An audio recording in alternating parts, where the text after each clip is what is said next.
Ouf. Il faut l'avouer, il faut l'accepter.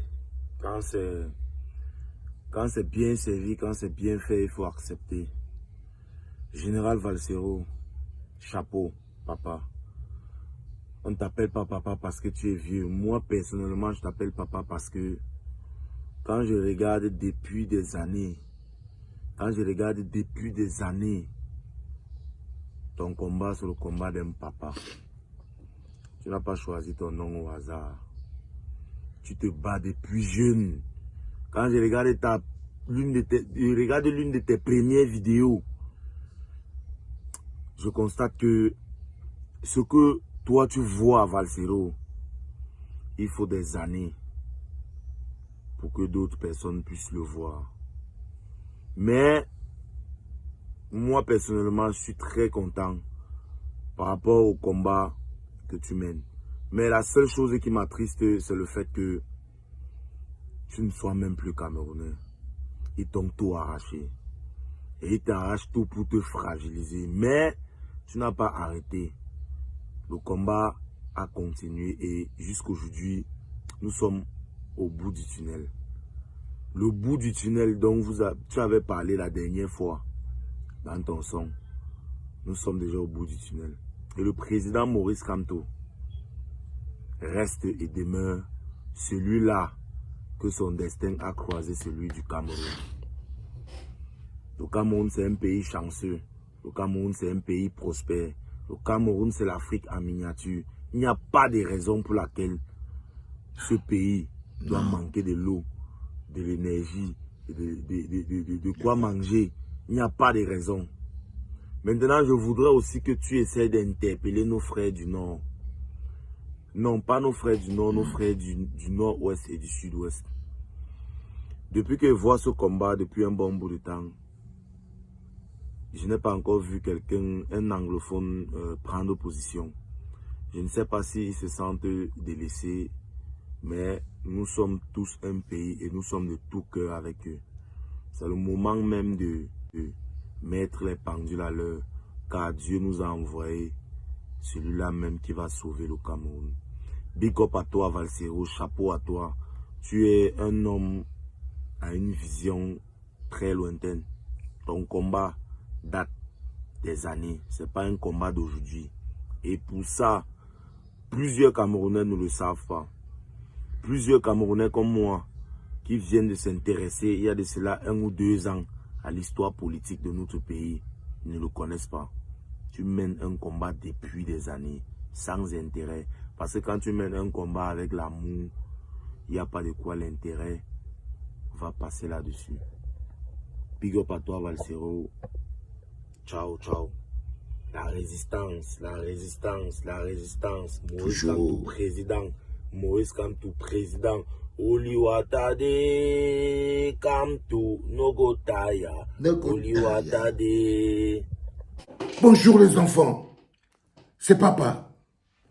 Mon mur est un asile psychiatrique à ciel ouvert et ma salle d'attente est toujours bondée. Bienvenue à la clinique les enfants. Après une vingtaine d'années, nous avons passé l'époque où des gens pouvaient s'asseoir dans un bureau, entre eux des élites, on dit que les forces vivent, les élites, qui pouvaient s'asseoir dans un bureau et décider de notre avenir. C'est les populations qu'on était à l'époque, où un mec comme Gongo pouvait prendre, on dit qu'on va prendre les élites du Nord, les élites du Sud, et ils vont s'asseoir. Non les enfants, nous sommes un peuple qui sait ce qu'il veut, le construit dans la souffrance. Les gens peuvent s'arrêter au moment aujourd'hui et me dire, Valsero, tu sais, non, il faut mobiliser, il faut arranger, il faut ceci. Non, je vais vous expliquer quelque chose. Toute ma vie que j'ai commencé ma lutte, il y a plus de 25 ans, ça n'a jamais été lourd. Parce que comme je vous dis toujours, je crois que quand tu es un employé du Seigneur, tu fais ton travail comme un menuisier par la menuiserie, un maçon par la machin. C'est ton travail, c'est ta mission. Je n'ai jamais pris ça comme étant, oh, je suis là pour souffrir pour les gens. Non, ma vie n'a pas été une souffrance pour les autres. Non, c'était faire essentiellement mon travail. Mais la pire des choses qui m'est arrivée, où j'ai toujours bloqué, où ça n'a jamais dosé, où c'était compliqué. C'était toujours que qui c'est que l'homme que je peux trouver, que je lutte comme ça, je sais que celui-ci peut prendre soin de ma chose, de mon pays pour lequel je me bats. Je me battais pour un pays, mais je savais que moi-même, de mes capacités, de mes courses et je n'avais pas les compétences nécessaires pour avoir l'homme capable de matérialiser mes espoirs que je suis en train de lutter pour mon pays. C'était ça, le blocage. Le blocage. Une fois, j'ai même créé mon propre parti politique avec un grand frère qu'on appelle Bernard Djonga, Feu Bernard Djonga.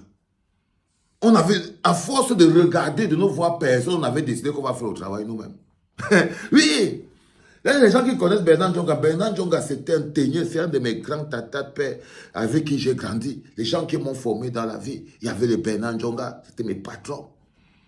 C'était mes patrons. Lui-même, la flamme de la politique de mon cœur, la flamme de l'engagement que j'avais, je lui ai transmis ça.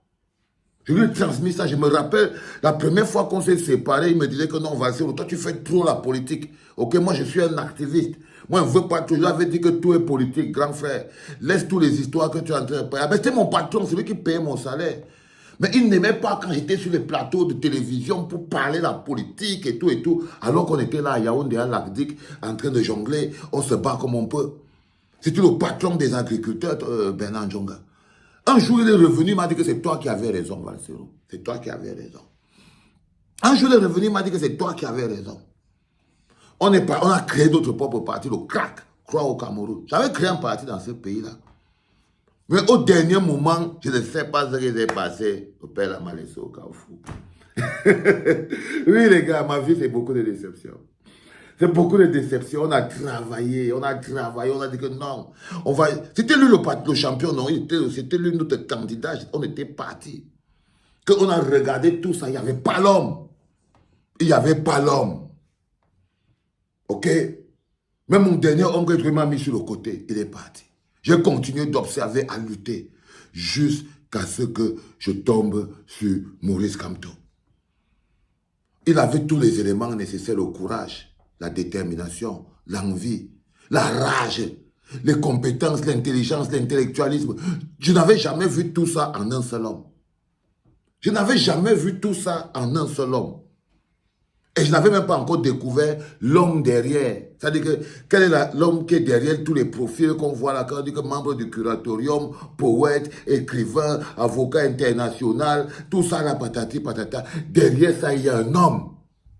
Derrière toutes les distinctions là, il y a un homme, un amoureux du Cameroun, comme tu n'as jamais vu. Chaque fois, je disais toujours que le Seigneur m'avait lancé quelque chose dans le cœur, que toi, tu vas aimer les Camerounais et le Cameroun jusqu'à ce que ça va même t'arracher le cœur. Je dis toujours ça, que c'est ma malédiction. Le Seigneur m'avait lancé ça, que toi là, même s'ils te font quoi, tu vas rester l'amoureux de ce peuple-là, c'est comme ça là.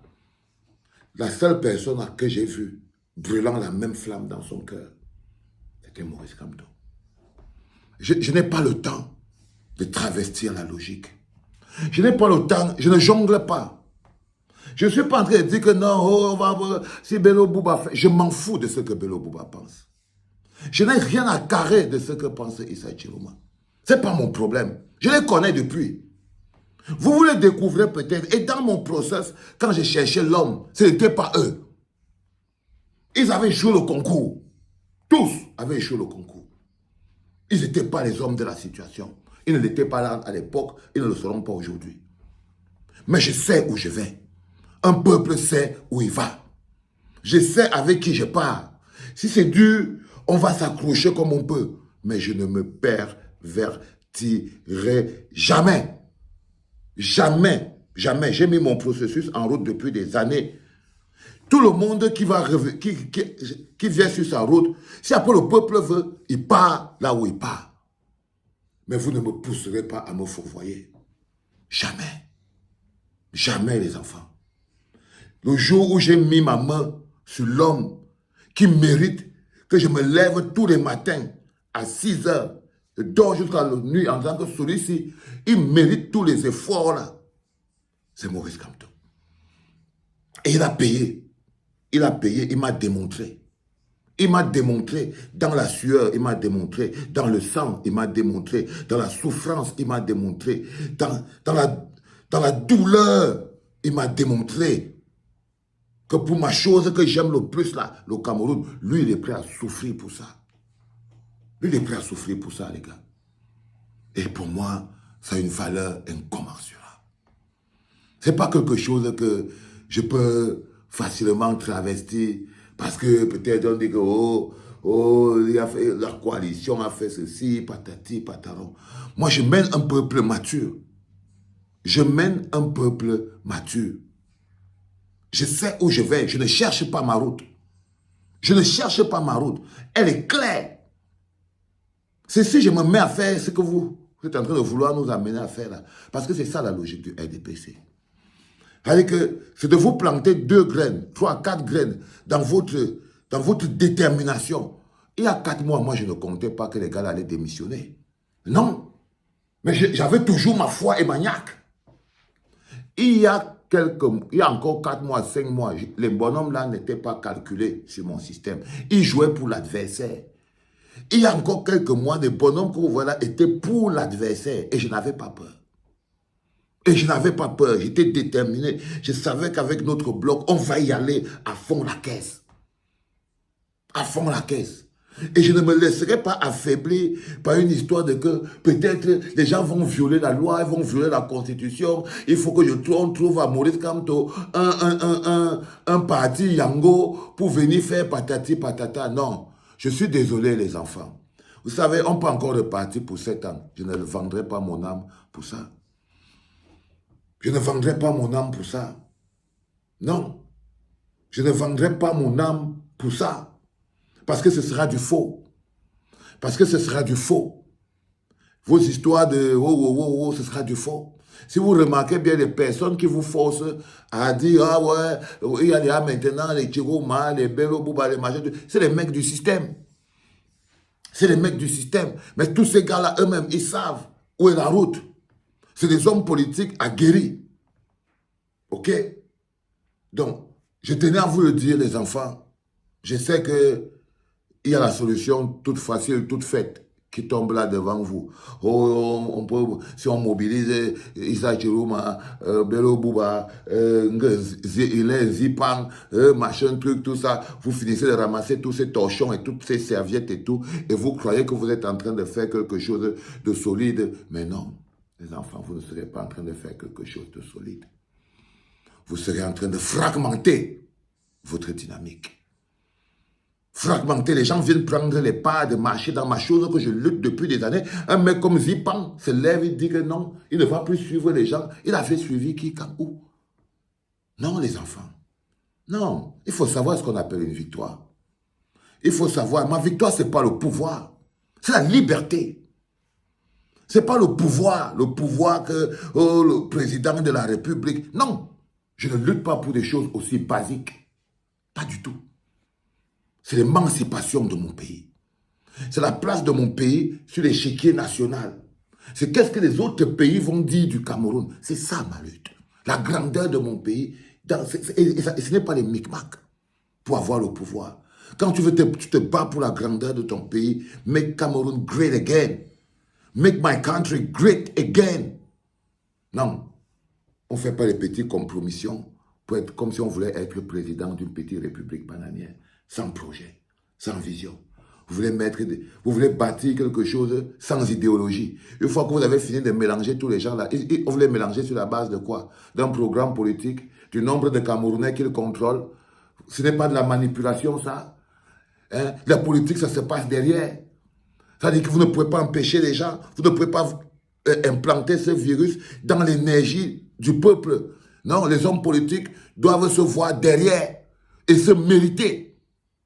Mais non, ni les réunions de Ngongo à la présidence, ni les démissions de quoi que ce soit, rien de tout ça ne vont m'enlever de la route que je me suis tracée parce que je connais ma route.